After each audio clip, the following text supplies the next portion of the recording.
Renungan Harian Katolik, Jumat 29 Maret 2024. Salib tanda kasih.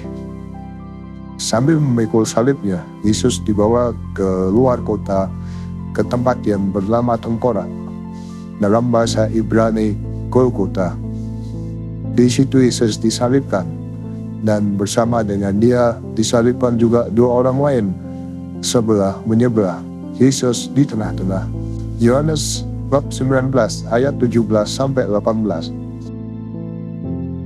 Menurut orang-orang Yahudi maupun Romawi, hukuman mati disalibkan merupakan hukuman yang paling keji, sehingga hanya diperuntukkan bagi mereka yang betul-betul jahat dan sangat besar kesalahannya. Apakah Yesus yang dihukum mati disalib berarti seorang penjahat?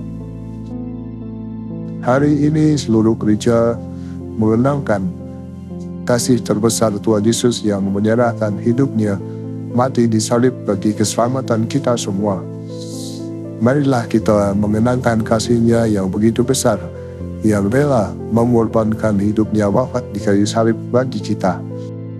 Marilah kita menimba semangat dalam memanggul salib, ketabahan dan kasih-Nya bagi perjuangan dan pergulatan hidup kita sendiri.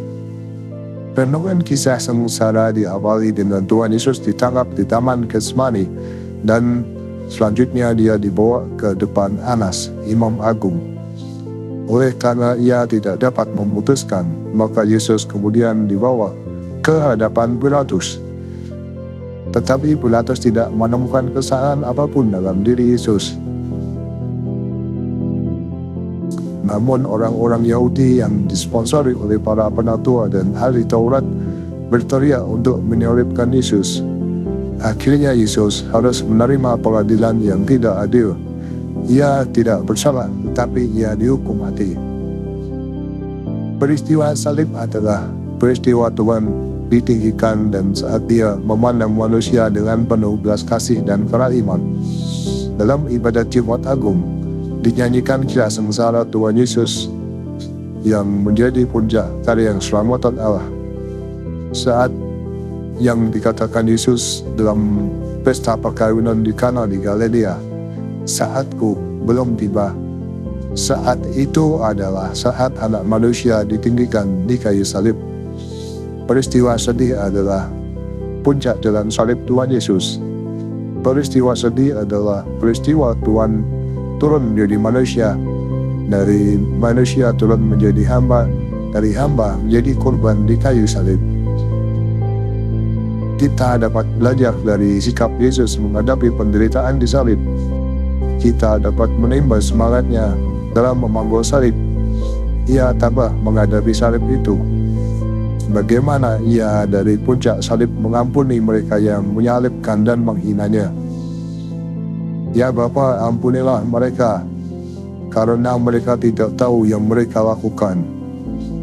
Mereka tahu yang dilakukan, yaitu menghukum orang yang tidak bersalah. Tetapi Yesus memintakan ampun pada Bapanya. Itulah pengampunan yang luar biasa. Itulah salib sebagai tanda kasih Allah yang sungguh besar.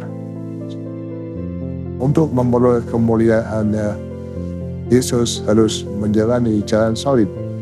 Karena itu, sebagai pengikut Kristus, sudah seharusnya kita tidak gampang mengeluh dan putus asa dalam menanggung beban penderitaan. Yesus telah menunjukkan dan menjanjikan mahkota kemuliaan bagi orang yang setia mengikuti jalan salibnya, karena salib adalah tanda kasih Allah. Ya Tuhan Yesus, semoga kami selalu setia membawa salib-Mu yang merupakan kekuatan kami. Demikian renungan hari ini. Selamat beraktivitas, semoga semuanya lancar, sukses, serta selamat. Tuhan memberkati.